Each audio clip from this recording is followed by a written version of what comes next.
Današnje vijesti dolaze sa sjeveroistočnog dijela Donjeckog fronta, gdje je Rusija otvorila novu veliku bitku koja bi mogla imati presudan uticaj na dalji tok rata. U samo nekoliko dana ruske snage uspjele su da se približe Sjeversku i započnu intenzivna borbena dejstva koja se prema dosadašnjim rezultatima uklapaju u niz njihovih zadnjih uspjeha. Podsjetimo se, prije gotovo 3 mjeseca govorili smo o padu Serebrijanske šume pod rusku kontrolu i tada smo naglasili da će iz tih položaja Rusi nastaviti napredovanje prema Jampolju, Dibrovskoj šumi te dolomitnom rudniku sjeverno od Sjeverska. Također smo istakli da će koristiti nove položaje za artiljerijske i dron kamikaza udare na preostale ukrajinske linije snabdijevanja prema gradu, čime bi Sjeversk bio postepeno doveden u poluokruženje. Danas je jasno da se ta analiza u potpunosti pokazala tačnom. Ruske snage ne samo da su ostvarile najavljena taktička pomjeranja, već su započeli i dodatna ofanzivna dejstva koja su dovela do toga da se većina grada i okoline sada nalazi pod jakim ruskim pritiskom i borbe se približavaju završnoj fazi. Prije nego što dalje nastavimo sa reportažom, moramo napomenuti da je samo 5% vas pretplaćeno na kanal. Pa ako vam se dopada naš rad, ostavite like i pretplatite se na kanal kako bi nas dalje podržali u radu na kvalitetnim video reportažama. Vraćamo se daljem objašnjenju operacija u Sjeversku. Tokom druge polovine septembra Rusi su prema ranijim predviđanjima počeli zauzimati položaje u sjevernim dijelovima Jampolja. Ovo je predstavljalo ozbiljnu prijetnju odbrani Sjeverska jer bi pad Jampolja Rusima omogućio kontrolu paljbe nad ključnom magistralom Liman-Sjeversk, jednom od dvije glavne logističke arterije koje su snabdijevale ukrajinske snage u gradu. Gubitak ijedne rute naglo bi pogoršao situaciju ukrajinske odbrane. Zbog nedostatka ljudstva, ukrajinska komanda bila je prisiljena da žrtvuje pojedine položaje na periferiji, naselje Dronovku, dolomitni rudnik i dio samog Sjeverska. Trupe su odatle prebačene u Jampolj kako bi se po svaku cijenu spriječio njegov potpuni pad. Time su Rusi bez većeg otpora ušli u Dronovku i zauzeli rudnik, približivši se sjevernim predgrađima Sjeverska na svega nekoliko stotina metara. Iako riskantan, ovaj potez je bio jedini način da se izbjegne trenutno opkoljenje grada. Kada su Rusi zatim naišli na pojačanu odbranu u samom Jampolju, preusmjerili su napade sjeverozapadno i tokom oktobra pojačali pritisak na Dibrovsku šumu i južne prilaze Limanu. Ovo je dodatno isteglo ukrajinske snage koje su bile primorane da se neprestano pregrupiraju, često na račun drugih ranjevih sektora.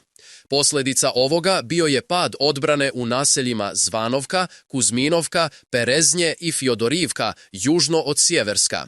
Trupe su otamo prebačene na druga krizna područja, ostavljajući linije tankim i urušenim. Rusi su to brzo iskoristili, te su zauzeli sva pomenuta naselja, uključujući i Zvanovski potok koji se nalazi neposredno južno od Sjeverska. Borbeni snimci s terena pokazuju kontinuiranu rusku nadmoć u artiljeriji, dronovima i upotrebi aviobombi, zbog čega su se ukrajinski vojnici morali povlačiti u podrume, bunkere i rovove.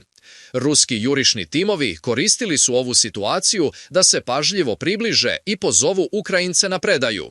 Prema dostupnim materijalima, dio ukrajinskih vojnika koji je odbio predaju likvidiran je ručnim granatama nakon pokušaja daljeg pružanja otpora.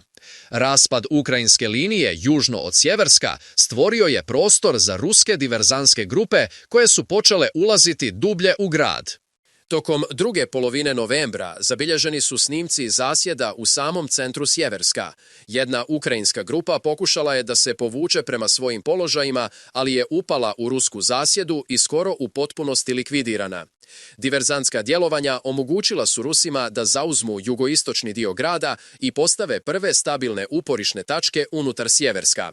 Pod stalnim pritiskom i sve brojnijim ruskim upadima iza linija fronta, glavne ruske snage tada su probile još jednu odbrambenu liniju prema Zvanovki i time se približile južnoj magistrali koja je bila preostali ključni pravac snabdijevanja za ukrajinske snage u gradu.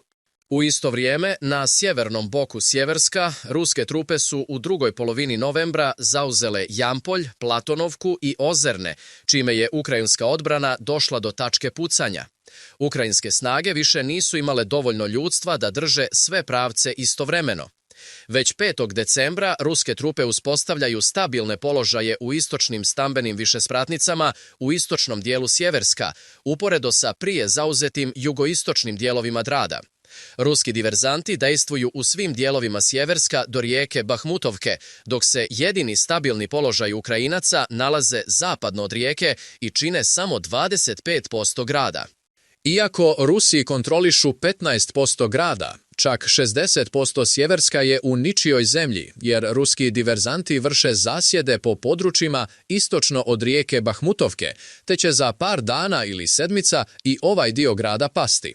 Sve u svemu, Rusi su izveli niz uspješnih napada u okviru ofanzive na Sjeverskom frontu, što je dovelo do potpunog raspada logističke podrške Ukrajinaca, zauzevši ključna okolna naselja. Možemo da očekujemo potpuni pad Sjeverska za najviše mjesec dana ili čak za samo 1-2 sedmice, kada će Rusi posle njegovog pada nastaviti ofanzivna dejstva ka Slavljansku.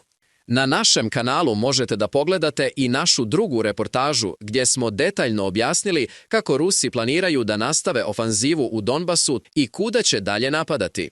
Hvala na pažnji i srdačan pozdrav!